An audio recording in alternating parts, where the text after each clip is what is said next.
Hey Grownups, I have something exciting to share with you. There's a brand new kids podcast out now that I think you're going to love. It's called Mysteries About True Histories. This show is perfect if you love adventures, solving riddles, and maybe even some wacky math problems. But I need a little help from some new friends to tell you more. Max and Molly, take it away. From the creators of Who Smarted, Starglow Media, comes a brand new podcast called Mysteries About True Histories. Does that sound serious enough? Max, we only have 30 seconds for this promo. Just tell them how your mysterious aunt recruited us into a secret order of problem solvers who travel time and have epic adventures. I don't have to. You just did. Catch new episodes of Mysteries About True Histories every Thursday on Apple Podcasts or wherever you listen to podcasts. Hey Tailblazers, I'm Rebecca Cunningham, and this is Girl Tales, a kids podcast of feminist stories for a new generation. Before we get started, I'd like to send a special shout out to Alanis in Durham, North Carolina. Alanis, thank you so much for listening to Girl Tales. I hope you enjoy this story. Girl Tales is brought to you by families like yours. Grownups, if you would like to hear your child's name at the top of our next tale, head to patreon.com/girltales and donate today. Now onto our episode. This is Fern and Mother Nature. Enjoy!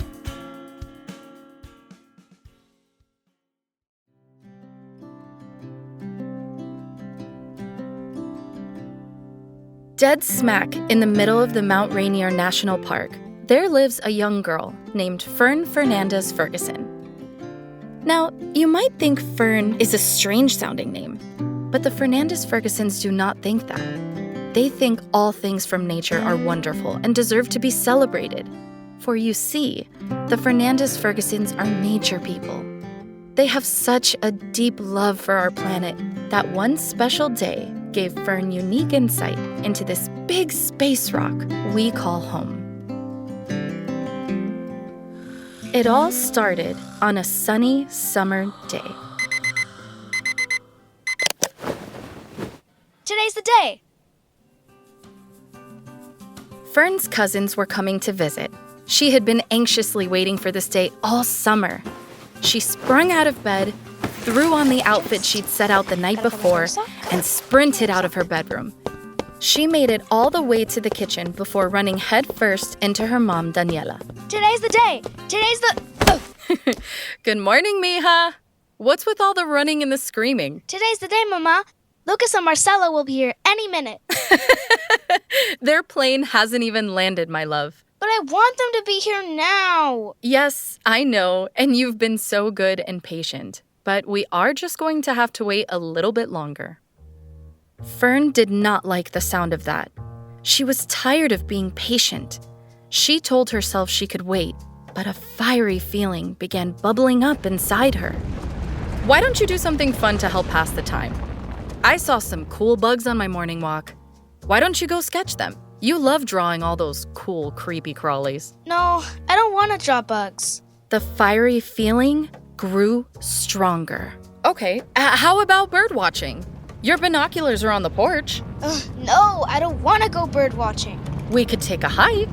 And at that moment, the fiery feeling in Fern's stomach finally bubbled over like lava pouring from a volcano. No, I don't want to hike or watch birds or draw bugs. I'm tired of all that stuff. But you love playing outside. No, I hate it. I hate bugs and birds and going on hikes. I just want to see Lucas and Marcella. Oh, I see.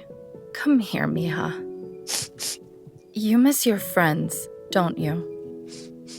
Yeah. Oh, Fern.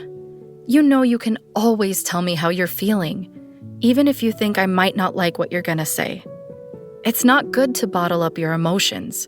They build up and... Explode? Yes.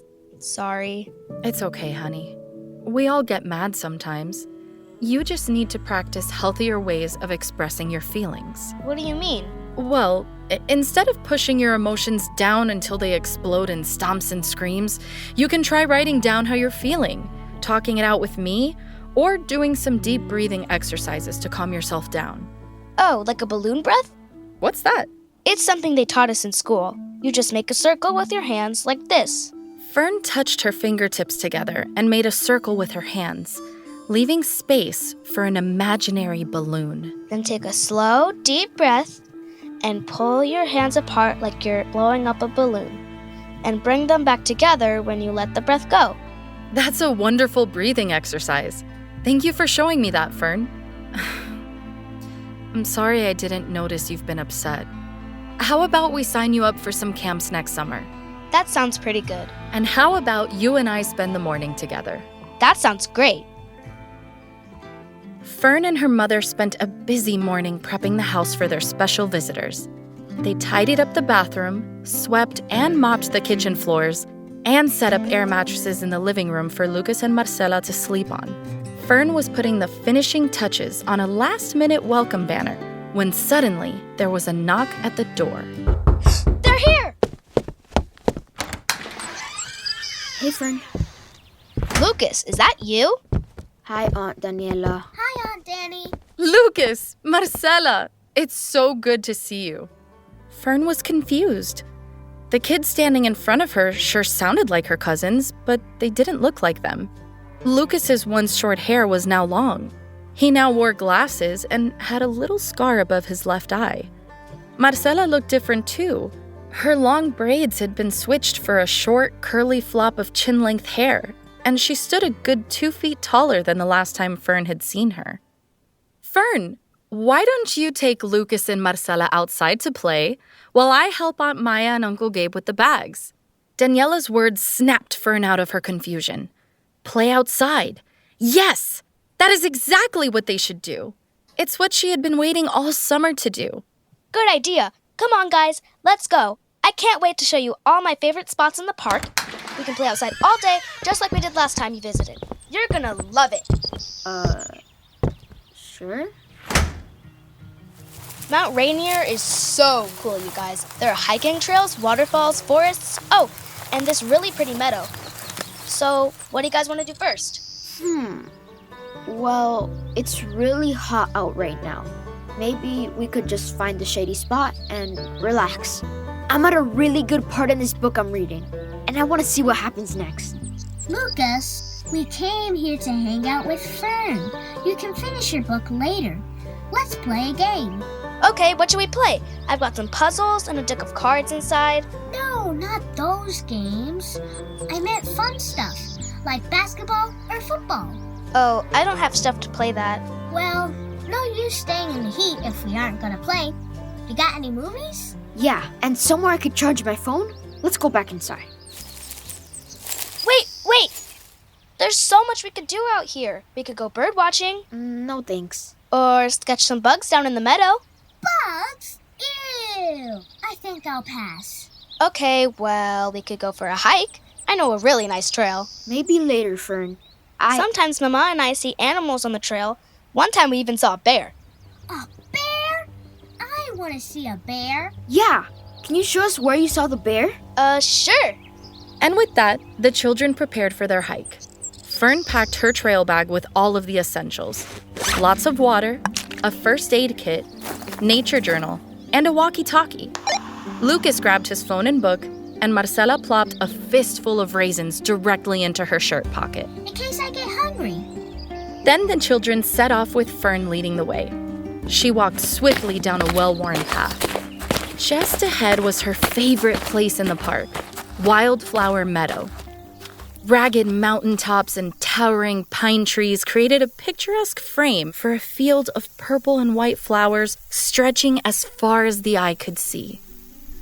Wow! It's beautiful! Yeah, race you there. And as fast as lightning, Marcela took off, daring her brother and cousin to catch her. The two hurried after her, laughing as they went. When they reached the meadow, Marcela threw herself into the flowers and began to roll around. Marcela, you should really stay on the path. We don't want to trample the flowers. They're just flowers. So what if I... Ouch! Ouch! What's wrong? Something's biting me. Ants! Oh, gross! Yeah. Get away! Looks like you squashed that ant pile. They're running all over the place. Get away from there! Dumb ants trying to bite me? I should squish you some more. Wait, don't squish them! But they bit me. They only bit you because you rolled over their home. They thought you were attacking. They're just defending themselves. Come here, I have some bug bite cream I can put on those. Oh, fine.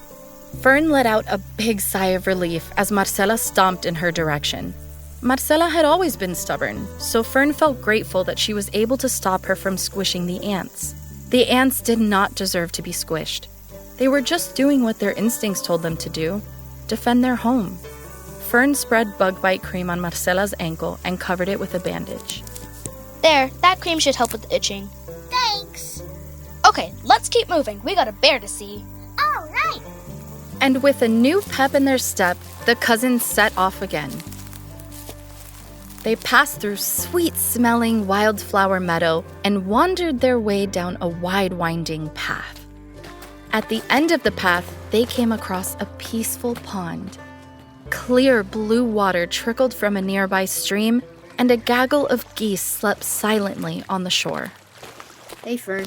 Do we have time for a break? My feet are getting tired. Yeah, and I'm starving. I finished all my pocket raisins. That's okay. I brought extra snacks. Let's hang out here for a few minutes. Perfect. That should give me just enough time to finish my book. Lucas took out his book and laid down in the tall grass. Fern pulled out a big bag of trail mix and shared it with Marcela. Just then, the peaceful silence of the afternoon was disrupted by a loud and unpleasant sound.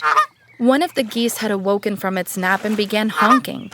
Soon, the other geese awoke and joined in the honking. Ugh, those stupid birds are too loud. I can't read with them honking like that. Geese aren't stupid. They actually have really good memories for birds. They can memorize people's faces. Isn't that cool? No! It's annoying! These are so annoying! Can you birds just be quiet? Flustered by the honking, Lucas stood up and ran toward the geese, waving his arms. Stop honking! Leave me alone! The frightened geese saw Lucas and took to the sky. Good. They're finally calm. Lucas, you shouldn't have done that. Why not? They were just honking at each other for no reason. Geese honk to communicate. You yelled at them for talking to each other. Well, they were talking too loud. They should find somewhere else to honk like that. This is their home, Lucas, not yours. They don't have to move just because you want to read. I never thought about it that way. Whatever, let's just get back on the trail. Tensions were high as the group set off on the final leg of their journey. Marcela scratched at her bug bites and complained about food. Lucas dragged his feet, upset that he didn't get to finish his book. Even Fern was frustrated. For the second time that day, a fiery feeling began to bubble in her stomach. They had finally made it to the forest. They should be able to spot the tree where she saw the bear any second now. I saw the bear over here. Where? Right here. It's just a tree. No, it's a tree with a beehive. I saw a bear eating honey from it last week. I swear. Well, it's not here now. This stinks. Let's go home. The fiery feeling in Fern's stomach grew stronger. We can't leave yet. Why not? There's nothing here. This was all just a big waste of time. Let's go. Lucas's words cut into Fern, and the fire in her belly tripled in size. Tears filled Fern's eyes, and the fire in her stomach erupted. Fine, let's go. You guys ruined everything anyway. Fern kicked the ground in frustration, accidentally launching a large rock directly at the beehive affixed to the tree. The hive fell from the branch and splattered on the ground below. Suddenly, a panicked swarm of bees flew out in all directions looking for shelter. Run! Run! Marcella, watch out. The bees were not attacking the children, but their frantic flying scared them nonetheless. Duck, Lucas. Run! Run! Then, all of a sudden, the ground began to shake and ripple. Earthquake! Get down on the ground! All 3 children dropped to the forest floor. The rumbling grew more frenzied. Trees cracked and moaned as the ground shifted around them. Just as Fern began to fear that things would get worse, a ferocious shout echoed through the air. Enough! And with that command, the earth stood still. Whoa, did you guys hear that? Fern opened her eyes in hopes of finding the source of the mysterious voice. Guys? But there was no one to be seen, not even her cousins. Okay, very funny, guys. You can come out now. Lucas, Marcella, come on, let's go. Sorry, dear. I'm afraid they are too well-rooted to be leaving. Who said that? Fern jumped up and swiveled her head around in surprise. I did. Fern looked around confused. There wasn't a soul in sight. Where are you? Down here. Nope. Lower. Lower. Even lower. Fern looked down. There was nothing there but grass. You're a blade of grass? Oh, no, child. I am every blade of grass. I'm every drop of water on this planet. I am every little mushroom that sprouts from the loamy soil.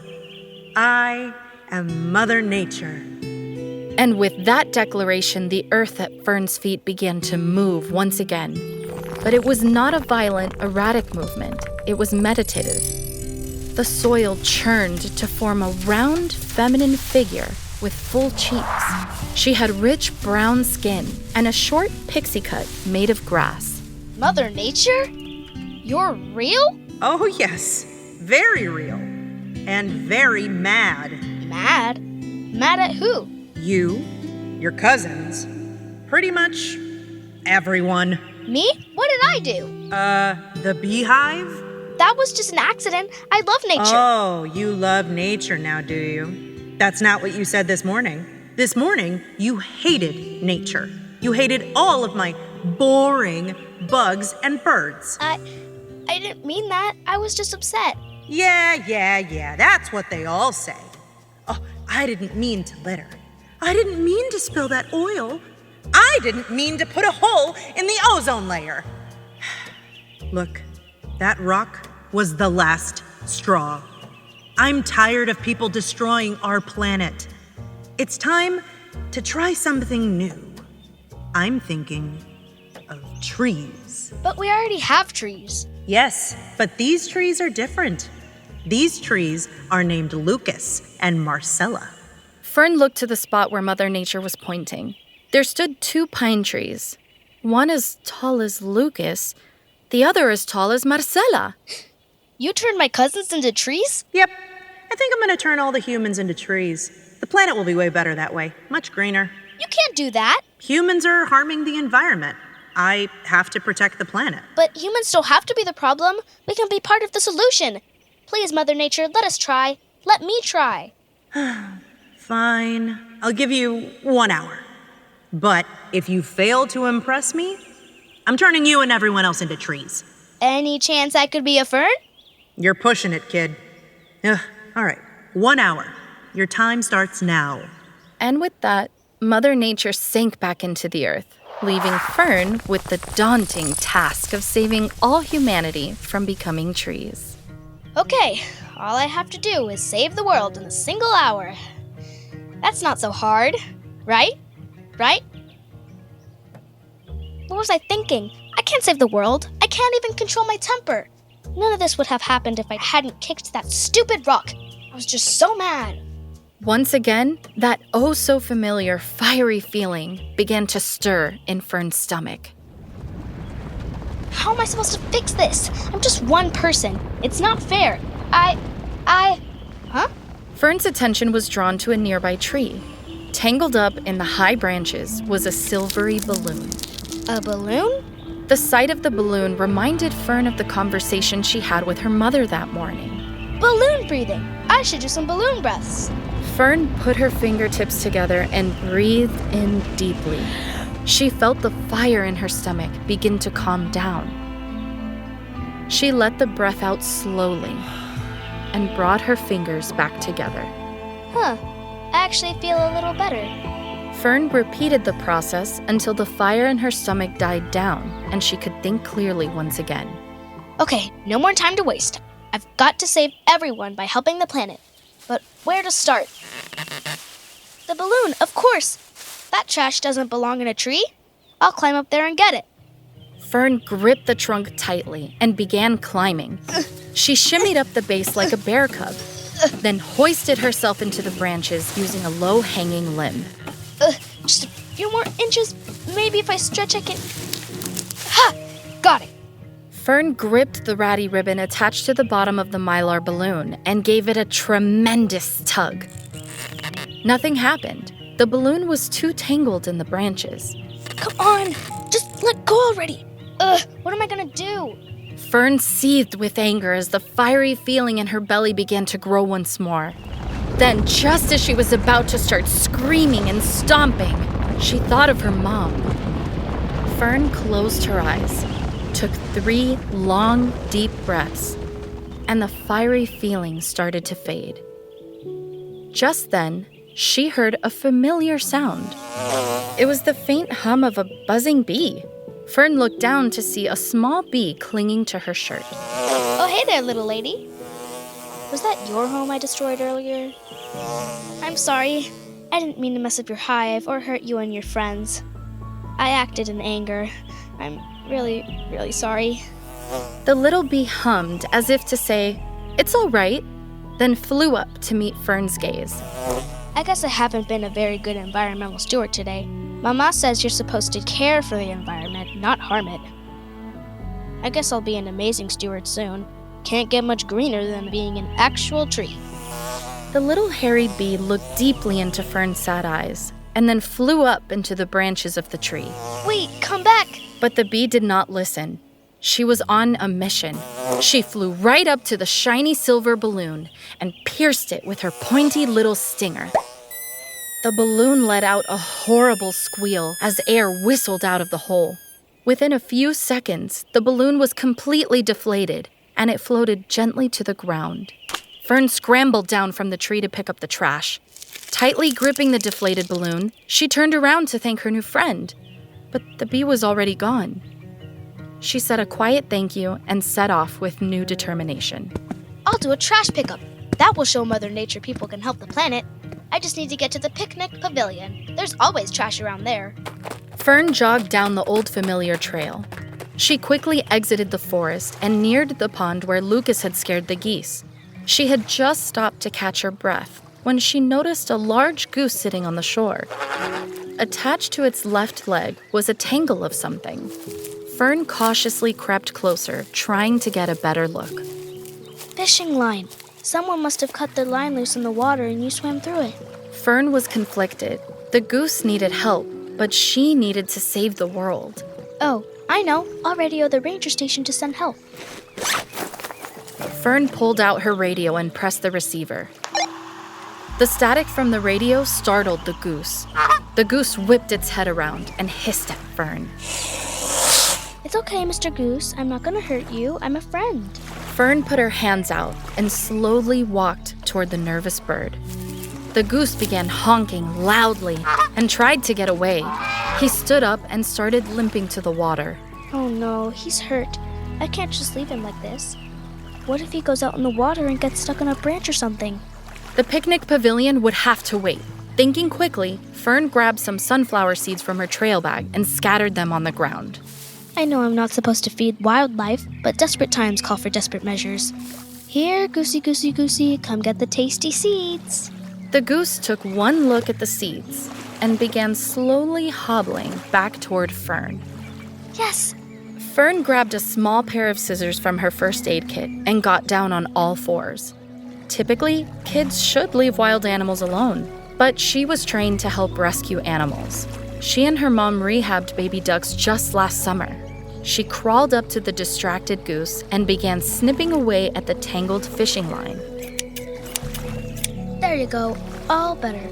The goose looked down at his freed foot and gave a happy honk before spreading his wings and flying away. Fern smiled, picked up the fishing line, and started running towards the picnic pavilion. I've only got 10 minutes. I gotta pick up the pace. Fern made it to the wildflower in no time. She was running as fast as her legs could take her. So fast that she didn't see the rock in her path. Fern tripped on the rock and hit the ground with a hard thud. I don't have time for this. Wait, what is all this stuff? Fern looked quizzically at the ground. Mixed in with the dirt that made up the trail were hundreds of colorful little flecks. Fern picked up the largest piece she could find and inspected it closely. This side is silver and this side is blue. Wait a second.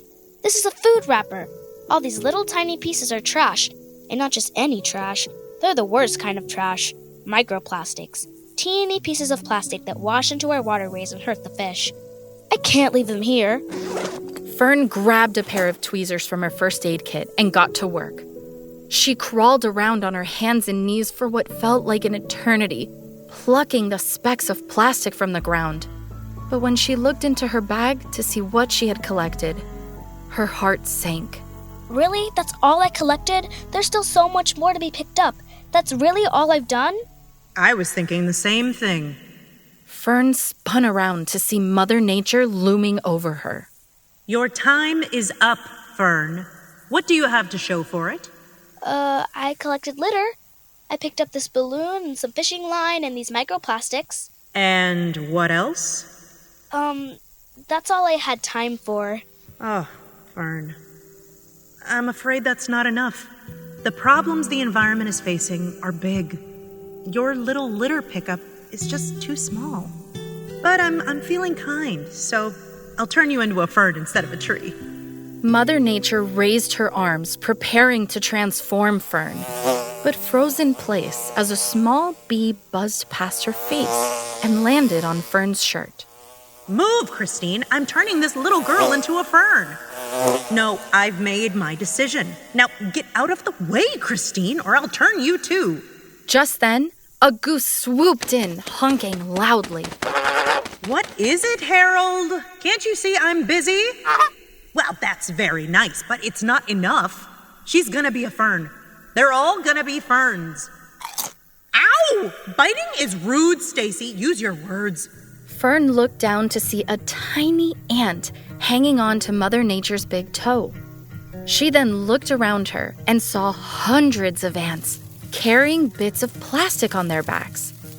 They marched all the way to her trail bag and dropped the trash inside. You're helping me. Don't you see, Mother Nature? They want to help.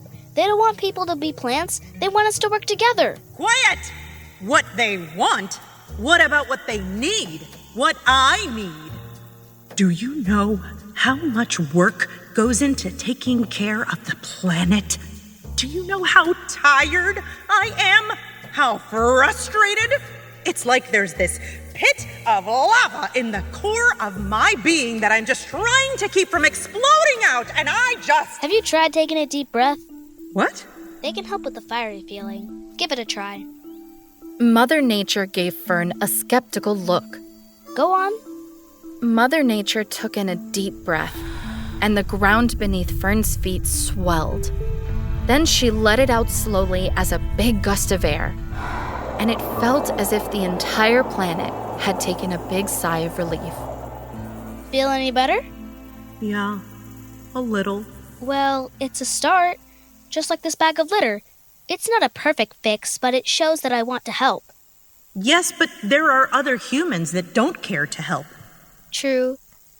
But there are more people like me who do care. So what do you say, Mother Nature? Will you give us another shot? Okay. Fine. Yes! But I can still turn you into a fern. Like, whenever. So be good. And with that, Mother Nature began sinking back into the soil. Wait. Can you turn my cousins back into people? Oh, yeah! Sorry. Mother Nature snapped her fingers, and Lucas and Marcela appeared in front of Fern. They looked just as they had before, but now they had twigs and leaves stuck in their hair. Fern, You saved us. You were so brave to climb that tree. Wait, you guys know what's going on? Yeah, we saw and heard everything that happened in the forest. I guess if you're a person who becomes a tree, you still have some people traits? I don't know. Anyway, thanks for saving humanity. Yeah, and sorry we were so rude earlier. Sometimes I don't think before I act. Yeah, and I was being selfish. It's okay, guys. I was rude and selfish too. I didn't ask what you wanted to do. I just wanted things to be the way they used to be. Like when we played outside all day and went stargazing at night. Oh yeah, I remember that. Let's go stargazing tonight. Sounds like a plan. But maybe we can watch a movie first?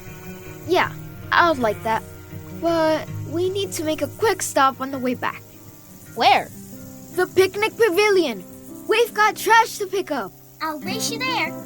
Hey, wait up!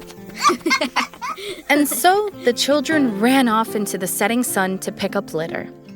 They came home sweaty and tired right before dark, with 2 big trash bags full of garbage. Their hard work was rewarded with ice cream that they enjoyed under the stars while reminiscing about their crazy adventure.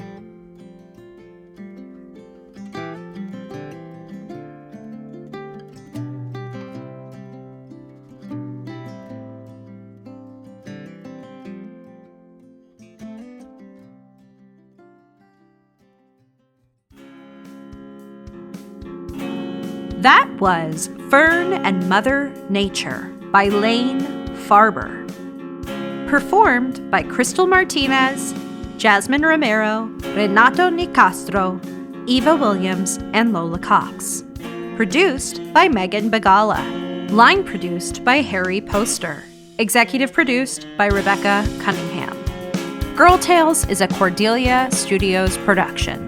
Don't forget to subscribe, rate, and review on Amazon Music or wherever you get your podcasts. Grownups, if you would like extra stories for your Tailblazers to listen to, like the original Alice's Adventures in Wonderland or The Wonderful Wizard of Oz, performed by me, well, there's only one place to get it. Head to patreon.com/girltales and join Team Dorothy or above. And Grownups, you can also find Girl Tales and Cordelia Studios on Instagram, TikTok, and Facebook. And hey, if you loved this story, share it with a friend. Oh, and remember, I believe in you. Being a princess.